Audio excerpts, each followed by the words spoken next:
welcome to Tales at beNine. Hello and welcome.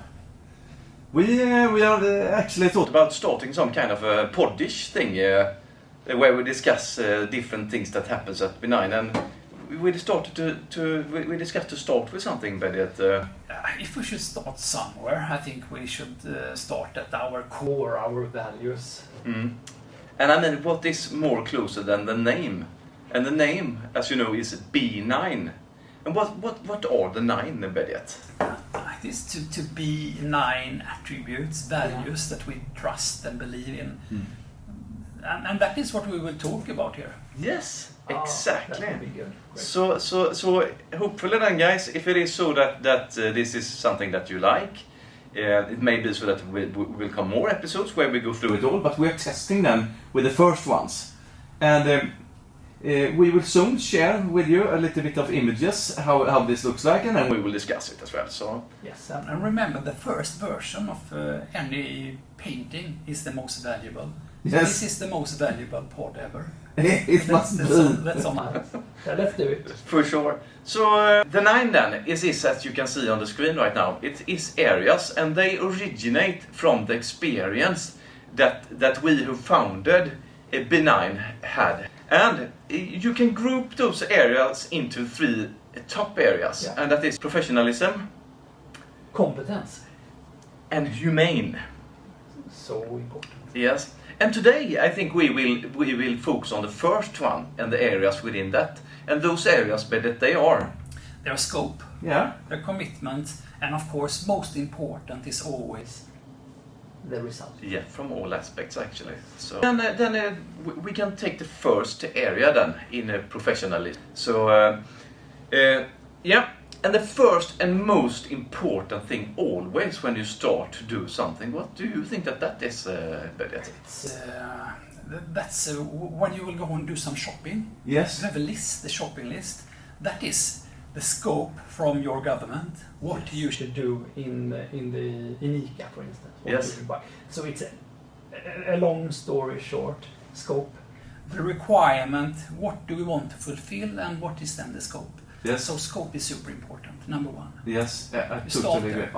And also the expression government in this case can be translated to stakeholders. Stakeholders. And when you're a consultant, you can have several stakeholders. Of course, you can have in the assignment that you do in a project, that you have a project description or whatever it is, but you also have a context in the line organization where you belong to, where you're expected to do things. Yes. And it can be operational development, it can be to be part of your college. You may be senior, so that you have an expectation on you to behave in a certain way, you coach personnel or whatever it is. Yes, scope is never just the item. It is the item in the context. Exactly. It should work in the production, it should work in maintenance, it should work with the people that should operate it. So scope has so many different aspects, technical, organizational. So it's important to know not only the item, so know your organization, know your stakeholders, define the scope for the complete project. Yes,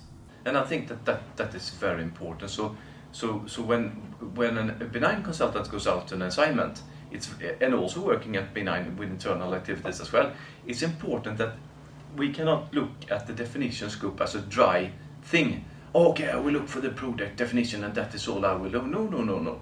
We must be much more senior than that. It is, like Bedet said here, the total context. And this is important. If you don't know that, ask a friend. Exactly.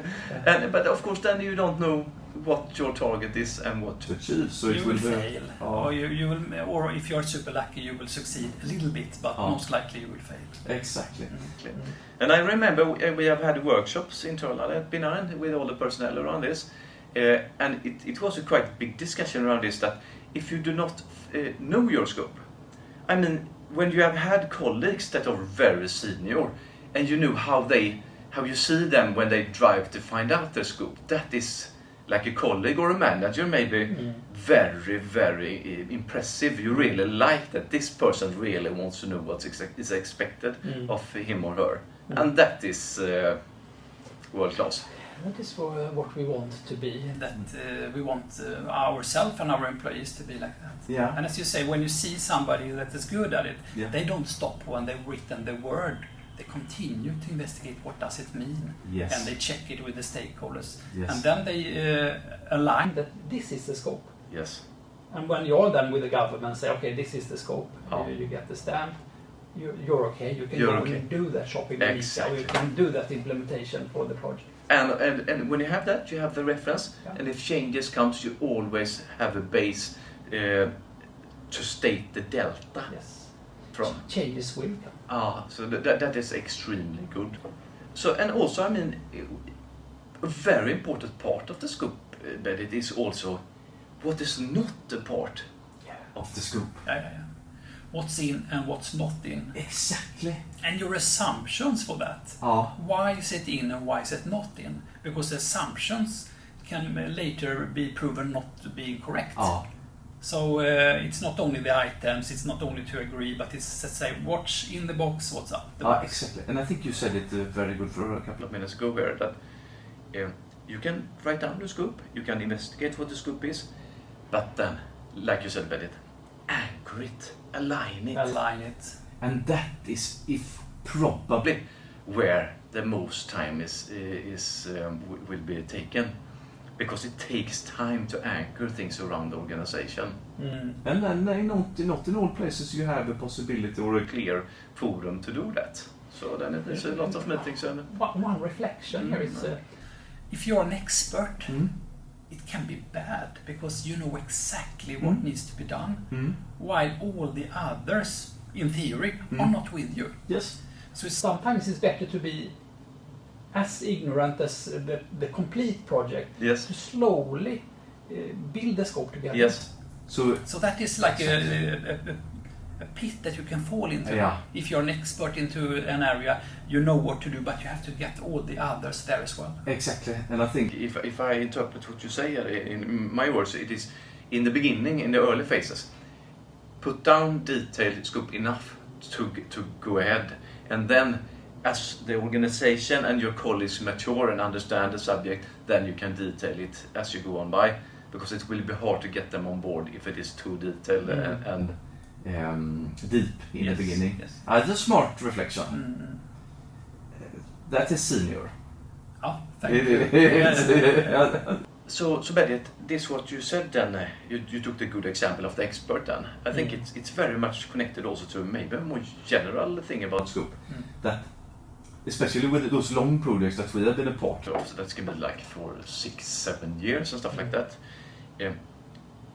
That you be prepared that the scope will be iterated. Yeah, exactly. Things will change over time. Yeah. So, and as the longer time the team works together and walk that path, yes, we will know more. For then sure. we will detail scope, we'll put more what's in the box, what is out the box, and then we'll have some friend that says, while you're walking this path, can you bring in this as well? And then, of course, this is a little bit difficult. One answer could say, no, we have our scope set 6 years ago. We say, yeah, it fits well, but never mind what answer. It needs to be aligned, to iterate with your stakeholders. Will this new scope fit this project? Or not? Exactly. And I think I have a good example of this one, not to make it too long, but I was part of creating an application for a vehicle company. First one that an application for mobile phones that should connect to the vehicle. And in the first scope, it should be done for iPhone 4. That was a long time ago. But during that time, it was explosion in that kind of devices. So iPhone 4 became 5, and then 5S, and then you got iPad mini, and then you got iPad and iPad 2. I see where you're going. So sometimes it's natural that the scope changes due to the surrounding world, rather than something else. And in some cases, of course, it can be internally business needs as well.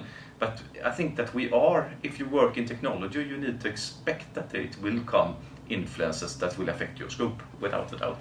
Do you have any tip on how to prepare for that? That is a good one. That is a very, very good one. I think probably commercially, especially if you work with partners, you need to be sharp when you create the contract, so that you have an opening process and a methodology to do that. And also when you negotiate prices, so that you have an opportunity to bring in a smart way. Yeah. Okay, so it's more on the purchasing side. Probably. Yeah. And then, I mean, in a mature organization, normally you have, and this you are good at this, but it also, when you have your gates, I mean, that is probably when you can anchor a new scope. You and prepare in front of that, you know, with an added budget, maybe an added risk list, etc., etc. So that is how you handle it in that way. So for a project manager, it's like these 3 parts. Like you have a scope, time, cost. Yes. If anything changes, the other will change as well. Oh. Added scope will need added cost, maybe added time, maybe. Yes. So it's you need to be good with scope management. Yes, it is. You need to be professional with scope management. Professionalism. You said it good. I will. But you are right. I know you said right, but I always wanted to connect it to the area. With that, guys, I think please post comments below. If you have any opinions about this around scope, and are you sure about that? Yeah. It's only comments about the scope, nothing about the accent. No, that is not okay. No, that's not okay. Okay, it is okay, but we have some respect. Have fun, yes, but be nice, because we are only human. We'll come back to the human attribute in another part. Yeah. We will do that. That is right. So thank you, guys. Thank you. That was a fantastic, good discussion. Yes. There are so many things to say about scope. Yes. It is. And that is one of the beNine attributes. I mean, yes. Think about scope, manage scope good. And of course, we put this into professionalism. Yes. There are more things into professionalism. Yes. Many more than what we would say, but another of the nines, it is commitment. Commitment. This is a teaser for the next episode of this pod. So now we have teased our listeners and viewers, of course, that we will come to commitment, and also then result, and then the 6 coming ones. Can't we just continue to talk, because I'm so curious? What will commitment be? Budget, fantastic. Nice. So with this, we thank you for this, for viewing this and listening in, guys. Thank you. And we know that time is short, and we all need to be efficient in whatever we do. So we are looking forward to meet you again in the next episode, where we will talk about commitment. And then after that episode, then we will speak about the most important, the result. Exactly. I mean, if you don't deliver the result, nothing is delivered. Exactly. So thank you. Thank you. Ciao, ciao.